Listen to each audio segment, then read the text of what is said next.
Yeah, hello and welcome back to my channel. My name is Samuel. In today's video, I'm going to talk about online learning, the subject that I've been wanting to talk about for so long since the beginning of this pandemic. I mean since the beginning of this quarantine. Yeah. Um, well, when speaking about online learning, of course there are the good sides and the bad sides of it. Of course, there are plenty of positive things and the negative things that we can take from it. But since in this video I'm going to be talking about my subjective view, it means that I don't really want to back it up with facts and proofs about it because, um, like I said before, this is a subject I've been wanting to talk about for so long. I've been hiding this feeling, this emotional feeling of wanting to express my thoughts about this. So I'm just gonna make this video become subjective. I don't want to make it like scientific, with uh, backups from research and all of that stuff.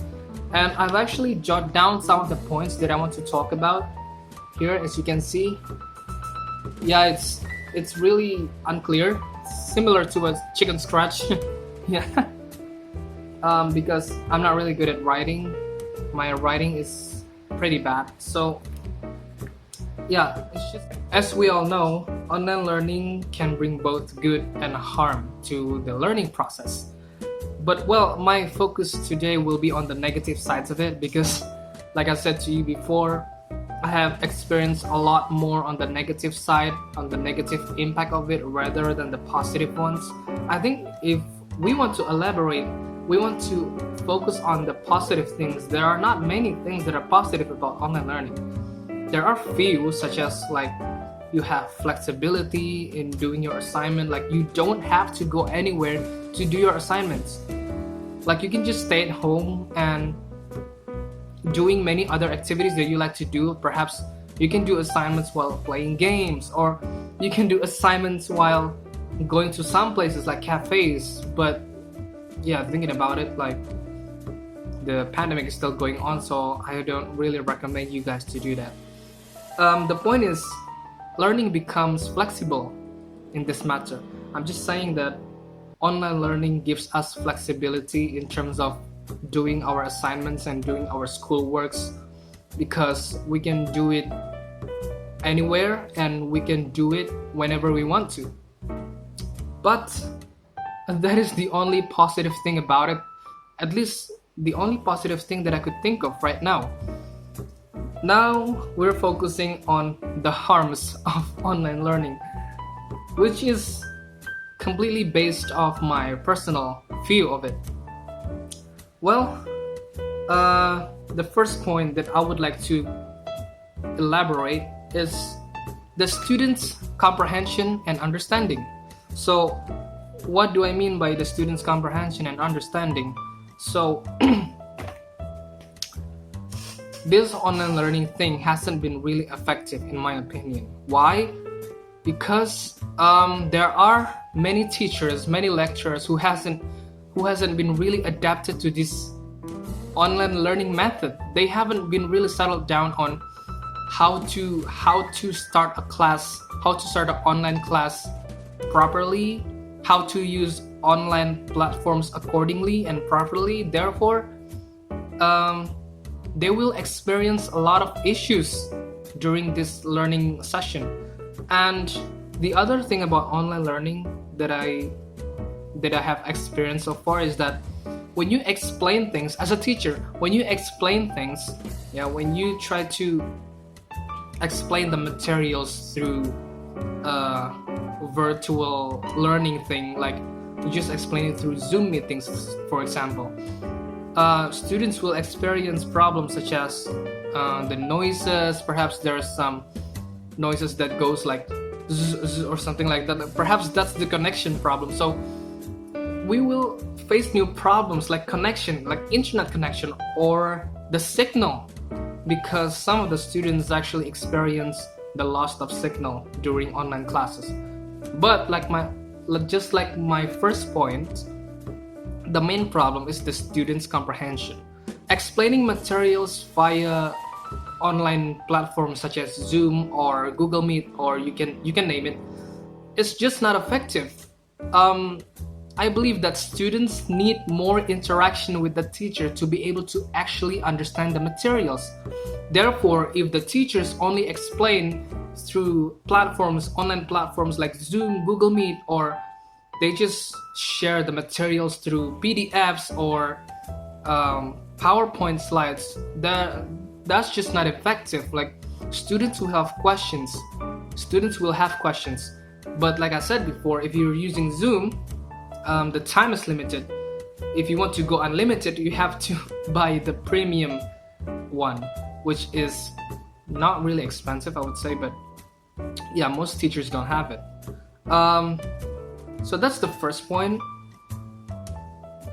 Let me know in the comments whether you think it is true or is it really a significant problem, because I think it is a significant problem when you are a student and you're trying to learn something, but you only have explanations from online platforms. I believe it's just insufficient. I believe it's not enough for you guys, right? And I pity those new students who have just arrived in our campus and like right off the bat from the first semester they have to go through this online learning method that is not effective. Yeah, I strongly believe this problem with comprehension and understanding could affect the students' grades at the end of the semester. That's what I'm afraid of. Like actually, while I'm making this video, I have many assignments that I haven't finished so far. Like if I move aside a little bit, you can see that my laptop is still on. You can see that I am in the middle of doing my homeworks and assignments, but I decided to not do my homework for now because there's just too much. Well, that leads us to the second point, the second major points that I would like to elaborate here, which is the overwhelming assignments. Now, this kind of problem may be subjective, perhaps because some of you will say that no, the assignments are fine. They're not too much. They're not overwhelming. It's just that some of the students are lazy. They don't want to finish the assignment sooner. They keep on procrastinating. That's what makes the assignments piling up, because they want to procrastinate. They don't want to do it as soon as possible. Well, that may be true, but if we look into it, at least once again, because this is subjective to my point of view, yeah. The amount of schoolworks, the amount of assignments, if I compare the number of assignments before the pandemic and after the pandemic, the amount of assignments has been increasing. It's been increasing. I received a lot more assignments after this pandemic, after the campus applied this online learning, and it's really not effective. I believe even when there's a contrast between this problem, like I said before, perhaps there are some students that would say, okay, this is not overwhelming. You're just lazy. You just procrastinate. That's why the assignments feel overwhelming to you. If you don't procrastinate, perhaps you can finish all the jobs sooner. Perhaps you will not pile up all the homeworks.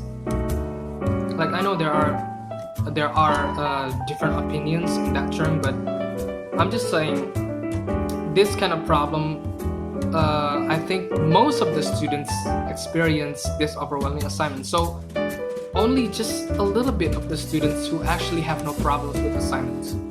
That's what I strongly believe. I don't really have data or proofs to back that up, but I'm pretty sure you're actually experiencing the same thing, right? Moving on, the next point that I would like to elaborate is the mental health issue. Now, this is the problem that I've been experiencing so far since the beginning of this quarantine. Yeah, I mean, this kind of problem, like you cannot just straight out say to somebody like, oh, you just made that up, like you're just lazy, that's why you become stressed out because you procrastinate. Once again, you procrastinate, you don't want to do the work, you don't want to do the job, therefore your assignments are piling up, and now you're depressed, you're stressed, and now you diagnose yourself with depression, you claim yourself to be having some sort of mental health issues. Now that's not a really good thing to say to somebody who's having a mental health issue. This kind of problem, I think, should be taken seriously because, as I have mentioned before, there are plenty of problems that we as the students experienced so far, and therefore I think it is pretty predictable if we end up having our friends or somebody having mental health issues or struggling with mental health issues like depression or stress. Yeah, I think during this time of pandemic, it's no denying that there are many people suffering. There are many people have gotten the most impact from this pandemic. So it resulted in their mental health issues that is deteriorating, that is not really good anymore. The point is, I just want to say that this mental health issue is a serious issue, it's a serious problem, and lots of students have experienced it. I've looked out some of the news lately, and I've gotten a news that there are several students who committed suicide due to stress from online learning. So yeah, I believe this problem is pretty real. Yeah, so, and we should not underestimate it. The last problem that I'm going to talk about is the imbalance of privilege. Now, what does that mean? See, during this time of pandemic, we see that a lot of people, not a lot of people, all of us all of us have to use online learning platforms such as Zoom or Google Meet, or you can name it, other platforms, which requires us to purchase internet quota or internet data, and requires us to have a good signal to maintain a good internet connection. So that's what I mean by privilege. There are some students that have those privileges, so they don't have any problems with online learning, with the technical thing about online learning. They don't have the problem because they have those privileges that I've mentioned before. They have a good internet connection, a good signal, they have a compatible smartphones or a compatible gadget to perform online learning for a long period of time, while there are many other students that don't have the privilege. There are many students that cannot afford to buy internet data or internet quota, and there are also students who live in a place so remote that they cannot have a good or a decent internet connection. So this is what I mean by the imbalance of privilege. There are many students that can, well, on one hand, there are students who can easily access the online learning platform, but on the other hand, there are still many others out there who are struggling to get that access. So that's what I mean by the imbalance.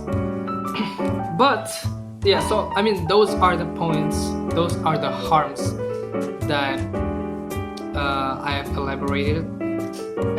Those are just some of the points that just came across my thoughts. I didn't really think about it that much. It just came across my mind, I decided that I want to make a video out of it.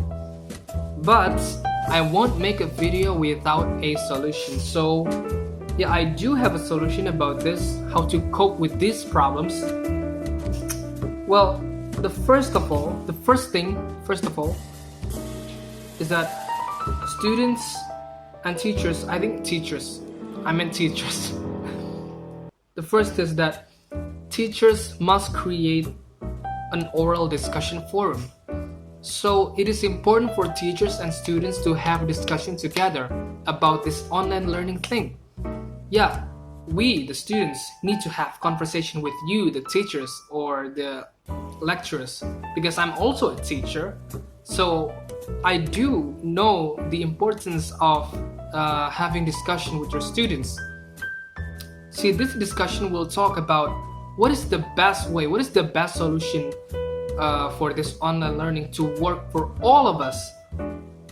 Because like I said before, there's imbalance and there are plenty other problems, as I've said before in this video.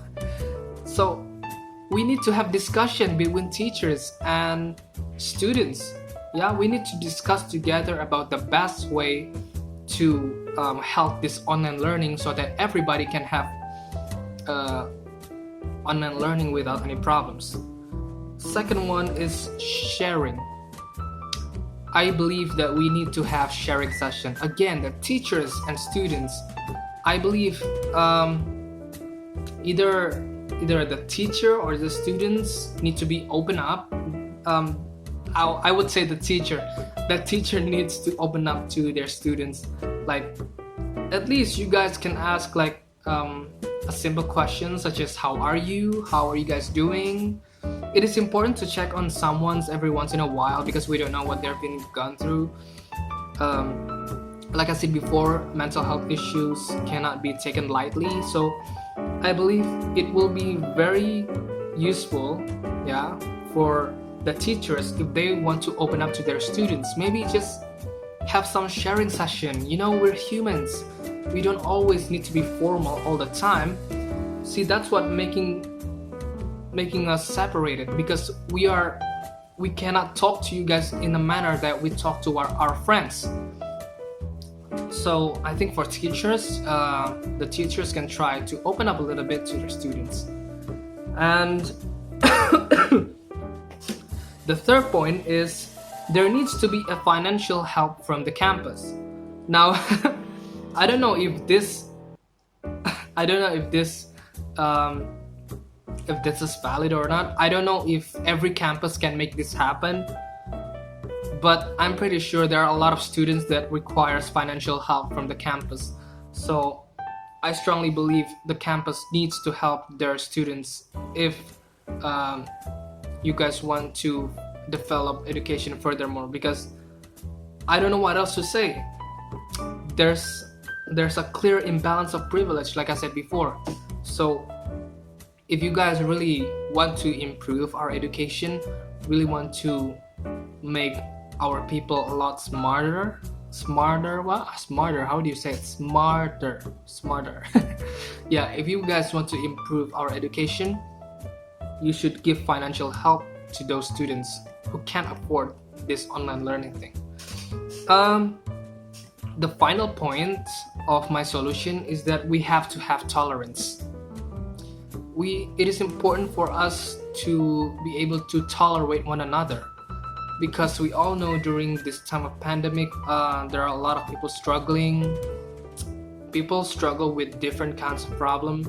Some of them struggle with financial problems. Some other may struggle with mental health issues or mental health problems. So the point is, everyone's having their problems. Everybody is struggling a lot during this time of pandemic, and we should have more tolerance. As teachers, perhaps teachers can be more tolerable towards students who are late in submitting assignment, because, like, to be honest, speaking personally, there are many subjects that I haven't been able to comprehend until this moment. Like, we've had learning sessions. We've had Zoom sessions for like 2 or 3 times, and the lecturer explained the material properly, but I still cannot understand, because I will have questions, but then I cannot ask the lecturer directly in video call, because like the time is limited and the lecturer has some other business to do. So these kind of things are the things that should be tolerated both by the teachers and the students. The students also must learn that teachers are not perfect. Teachers will have flaws. Like as I said before, we haven't been really adapted to this new normal thing. We haven't really adapted to using this digital and online platform of learning. So yeah, the last point I just want to say is that we have to be more tolerant towards one another. I think that's all I can give to you guys today. Yeah. Okay, so those are some of the points that I've elaborated about the online learning. It is my view of online learning. Please comment down below if you guys agree or disagree with my opinion. If you guys want to share about your experience in online learning, please do comment down below and let me know whether you share the same problems with me or not. And if you like this video, please give it a thumbs up and share it to your friends, to everybody you know, and don't forget to subscribe, I guess. So I think that is it for me today. Thank you for watching this video, and I'll see you on the next video. Bye bye.